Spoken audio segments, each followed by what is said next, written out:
Hello students, welcome to my channel. Example 2 करने जा रहे हैं चैप्टर 8 का। ठीक है। If angle B and angle Q are acute angles such that sine B equals to sine Q, then prove that angle B equals to angle Q. ये हमें proof करके बताना है। ठीक है।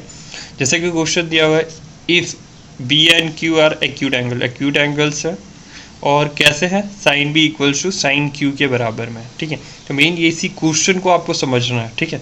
तो मैं आपको ये क्वेश्चन पहले समझाता हूँ कि एक्चुअल में क्वेश्चन क्या बोलना चाहता है, उसके बाद हम प्रूव करते हैं वो चीज़। ठीक है स्टूडेंट्स, क्वेश्चन पहले से मैंने लिख रखा है ताकि वीडियो ज़्यादा लंबी ना हो जाए। ठीक है। और फिगर्स भी, जैसे कि ए सी बी एक राइट एंगल ट्राइंगल मैंने बना लिया। ठीक है। सिमिलर वे में पी आर क्यू भी एक राइट एंगल ट्राइंगल बना दिया। जैसे कि क्वेश्चन ही हमारा पूरा का पूरा ट्रिग्नोमेट्री राइट एंगल ट्राइंगल पे ही बेस है। ठीक है। अब जैसे कि क्वेश्चन में लिखा हुआ है angle B and angle Q are acute angle, तो ये हो गए मेरे बी जो एक्यूट एंगल है एंड क्यू भी मेरा एक्यूट एंगल है इसी समय। ठीक है। Such that sine B equals to sine Q. अब sine B equals to sine Q का क्या मीनिंग है? ठीक है, वो समझने के लिए हम साइड में सिर्फ एक रफ वर्क करेंगे, वो आपको इसमें ध्यान नहीं देना। ठीक है, सिर्फ रफ वर्क है आपको समझाने के लिए। Sine B equals to sine Q का क्या मतलब है? जैसा कि हमें फॉर्मूला पता है, साइन बी के लिए हम क्या यूज़ करते हैं, पी अपॉन में एच। तो यहाँ पे बी है, दैट मीन्स ये, तो ये मेरा क्या हो जाएगा, परपेंडिकुलर। मैं सिर्फ पी लिख रहा हूँ यहाँ पे। ठीक है। और ये मेरा क्या हो जाएगा उस समय, एडजेसेंट, जो कि मेरा बेस हो जाएगा, और ये मेरा हाइपोटेनस। ठीक है। तो आपको पता है कि फॉर्मूला क्या होता है साइन बी के लिए, पी अपॉन में एच, और पी यहाँ पे क्या है, ए सी। तो मैं ऐसे लिख दूँ, ए सी अपॉन में B C, sorry A B, hypotenuse है ना, मैंने गलती से बेस बोल दिया। ठीक है, ए सी अपॉन में ए बी। ठीक है। और उसी समय साइन क्यू मेरा क्या हो जाएगा, अगेन ये मेरा क्या हो जाएगा यहाँ पे परपेंडिकुलर, ये मेरा क्या हो जाएगा बेस, और ये मेरा क्या हो जाएगा हाइपोटेनस। ठीक है। सेम वे अब अगर मुझे लिखना हो कि साइन क्यू किसके बराबर में होगा, अगेन परपेंडिकुलर अपॉन में हाइपोटेनस। ठीक है। तो उसकी परपेंडिकुलर जो है वो पी आर है, अपॉन पे कौन अपन में कौन आएगा, पी क्यू। ठीक है। ये दोनों इक्वल होंगे, मतलब ये दोनों साइड्स आपस में कैसी हो जाएगी, इक्वल हो जाएगी। क्या रीज़न है उसके पीछे का वो बताता हूँ। जैसे बोला sine B equal to sine Q, for example sine B की वैल्यू या A C upon A B की वैल्यू मैं समझ लूँ 5 अपॉन में 3 है, 5 अपॉन में 3 लेट करो, सिर्फ अजम्पशन है। इन दोनों के इक्वल का मतलब ये भी 5 अपॉन में 3 होगा। ठीक है। अब इसका मीनिंग यही होता है कि ये 5 दोनों ऊपर वाले इक्वल है, तो A C equals to P R हो जाएगा मेरा। सिमिलर वे में A B equals to P Q हो जाएगा मेरा। ठीक है।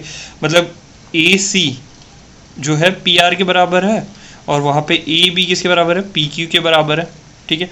अब देखो क्वेश्चन में बोला प्रूफ क्या करना है, angle B equals to angle Q. ठीक है, एंगल बी इसके बराबर प्रूफ करके दिखाना है। तो बताओ ये दोनों साइड से हमारा क्यू तो प्रूफ नहीं हो सकता, angle Q equals to angle B ये प्रूफ नहीं हो सकता। बट एक कंडीशन और है हमारे पास, जैसे कि हमने 9th स्टैंडर्ड में पढ़ा हुआ है ट्राइंगल्स में, कि अगर ये साइड इसके बराबर आ जाए मेरी, मतलब बी सी मेरा क्यू आर के बराबर आ जाए, तो मैं ये प्रूफ कर सकता हूँ, क्योंकि तीनों साइड इक्वल है, दैट मीन्स तीनों एंगल्स भी इक्वल हो जाएंगे। तो उसमें मेरा बी भी निकल के आ जाएगा रिजल्टेंट की बी भी किसके बराबर है, क्यू के बराबर है। ठीक है, बस यही समझना था क्वेश्चन कैसे करना है। अब ये देखते हैं, वीडियो को एंड तक देखिए, आपको एकदम ईजीली समझ में आ जाएगा। अगर ये वाले पोर्शन समझ में आ गए हैं, तो नहीं भी समझ में आया तो ये देखिए, ज़्यादा क्लियरली समझ में आएगा सारी चीज़ें। ठीक है।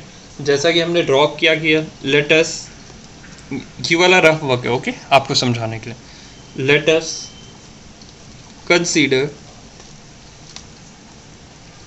टू राइट एंगल्ड ट्रायंगल, जो हमने ड्रॉ कर रखा है, right angle triangle A B C and P Q R, okay, P Q R, और where sine B equals to sine Q. ये दिया हुआ है हमारे पे, कैसा ये डेटा है, इम्प्लाइज गिवन डेटा है sine B equals to sine Q.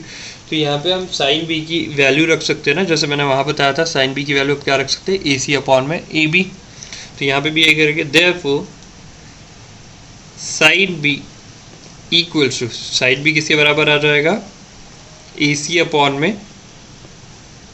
A B. Clear?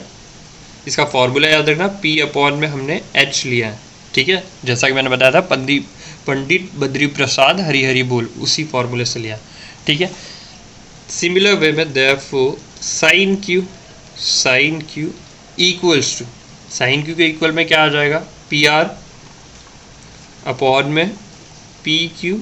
Again ये मैंने पी बाई एच के फॉर्मेट में ही लिया, ठीक है। कभी भी ये चीज़ें फॉर्मूलेस आपके चेंज नहीं हो गए, जैसा मैंने बताया था आपको, ठीक है।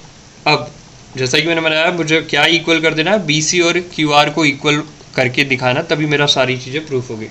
तो इन दोनों कंडीशंस के हिसाब से मैं लिख सकता हूँ, therefore A C upon A B equals to P R upon में पी क्यू, और उससे मेरा क्या प्रूफ हो जाएगा, ए सी किसके बराबर, पी आर के बराबर है, ए बी किसके बराबर है, पी क्यू बराबर। और इन सबको, जैसे कि ये तो मैंने सिर्फ रफ वर्क के लिया था, मैं इसको इक्वल्स टू के ले सकता हूँ, ठीक है। के क्यों, क्योंकि नंबर हमें नहीं पता, बट के एक इंटीजर ले सकते हैं, ठीक है। तो अब मुझे बी सी निकालने के लिए और यहाँ पे क्यू आर निकालने के लिए मैं पाइथागोरस थ्योरम अप्लाई कर सकता हूँ, ठीक है। नाउ यूजिंग पाइथागोरस थ्योरम के हिसाब से ए बी हमारी सबसे बड़ी वाली साइड है, ठीक है, जो कि यहाँ ऑलरेडी प्रेजेंट है। तो मुझे यहाँ से बी सी निकालना है, तो बी सी निकालने के लिए मुझे क्या करना पड़ेगा, B C square equals to क्या करना पड़ेगा, यहाँ से ए बी में से ए सी को माइनस करना रहेगा, ठीक है। A B the whole square minus A C the whole square. Therefore मैं बी सी को क्या लिख सकता हूँ, फिर simply B C equals to A B the whole square minus A C the whole square का रूटीन। क्यों ऐसा, क्योंकि बी सी स्क्वायर था यहाँ पे, यहाँ से बी सी की वैल्यू चाहिए मुझे, स्क्वायर की नहीं। सेम वे यहाँ पे मैं जो आर क्यू के लिए भी कर सकता हूँ, ठीक है, सिमिलर वे में। Therefore again Q R the whole square में से क्या होगा, पी क्यू में से माइनस करना पड़ेगा, P Q the whole square minus P R the whole square. यहाँ पे क्यू आर मुझे चाहिए, therefore Q R equals to P Q the whole square minus P R the whole square रूटीन, ठीक है। सिंपली क्या हो गया, रूटीन हो गया, ठीक है। अब क्यू आर की वैल्यू आ गई मेरे पास, बी सी की वैल्यू आ गई। अब इसे हमें चेक करना है कि ये दोनों इक्वल है कि नहीं है, ठीक है, ये दोनों क्या है, इक्वल है कि नहीं है, ठीक है। सो यहाँ पे लिख सकते हैं बी सी, जैसे कि यहाँ पे लिखा था ए सी अपॉन में बी और पी आर, तो बी सी अपॉन में मैं क्या लिख सकता हूँ, क्यू आर, क्योंकि मेरे पास दोनों की वैल्यू है, मैं सब्सटीट्यूट कर सकता हूँ ये वैल्यूज़ को, A B square minus A C square upon में क्यू आर के लिए मैं लिख सकता हूँ P Q square minus P R square. अब यहाँ पे ध्यान से देखो, ए बी किसके बराबर है, जैसे कि हमने बताया था, ए बी किसके बराबर है, पी क्यू के बराबर आ रहा है, ठीक है। ए बी किसके बराबर में आ रहा है, पी क्यू के बराबर में आ रहा है, तो मैं यहाँ ए बी के जगह पे मैं P Q are square substitute कर सकता हूँ, ठीक है। और यहाँ पे के लिया मैंने, तो ये पी के हो जाएगा, ठीक है, पी क्यू और यहाँ पे के द होल स्क्वायर माइनस, यहाँ पे ई सी की जगह मैं क्या सब्सटीट्यूट कर सकता हूँ, P R. Again P R मेरा कैसा आ जाएगा, के वाला, ठीक है, पी आर के the whole square, clear, upon में P Q square minus P R square. और ये सारी चीज़ें रूटीन के अंदर है, तो रूटीन में ही हो जाए, रूटीन, क्लियरली। अब यहाँ पे देखो, जो के पूरा कॉमन आ सकता है, तो वो हम बाहर ले लेते हैं, के स्क्वायर बाहर आएगा रूट के बाहर, तो के सिंपली हो जाएगा, ठीक है। और ये अंदर क्या बचेगा, P Q the whole square minus P R the whole square, ये पूरा होल ले लेते हैं, अपॉन में P Q the whole square पहले से ही था, P R the whole square पहले से ही था, और ये सारी चीज़ें रूट के अंदर है, तो ये देखो ये कट गया, ठीक है। तो ये किसकी वैल्यू है, बी सी की वैल्यू है, तो यहाँ पे मैं लिख सकता हूँ देयरफॉर बी सी अपॉन में क्यू आर किसके बराबर आ गया, के बराबर में आ गया, ठीक है, के बराबर में आ गया। तो k के बराबर में अगर आ गया तो डेट मीन्स ये k इन सब के बराबर था, ठीक है। तो यहाँ पे लिख सकता हूँ ना, देयरफॉर AC अपॉन में AB equals to PR upon में PQ equals to BC upon में QR। ये तीनों इक्वल है। तीन साइड अगर इक्वल है, अगर मेरे ट्रायंगल की तीनों साइड इक्वल है तो मैं लास्ट में हेंस लिख सकता हूँ बाय थियरम। थियरम कौन सी थी? Triangle ACB is congruence to triangle PRQ, ठीक है।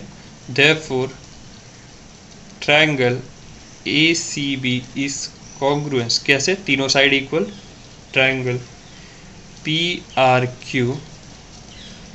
देयरफॉर क्या लिख सकते हैं? Angle B equals to angle Q, ठीक है। यहाँ पे थोड़ी स्पेस कम पड़ गई थी, बाकी यही चीज आएंगे, ठीक है। Triangle ACB is congruence to triangle PQR, reason उसकी वजह से all three sides are equal, और इसी वजह से मैं लिख सकता हूँ angle B equals to angle Q होगा। आई होप वीडियो आपको समझ में आई होगी। अगर नहीं समझ में आया तो प्लीज़ कमेंट करके मुझे बता देना। अगर पसंद आई है तो प्लीज़ लाइक एंड शेयर करना ना भूलें वीडियो को, और चैनल को सब्सक्राइब करना भी ना भूलें।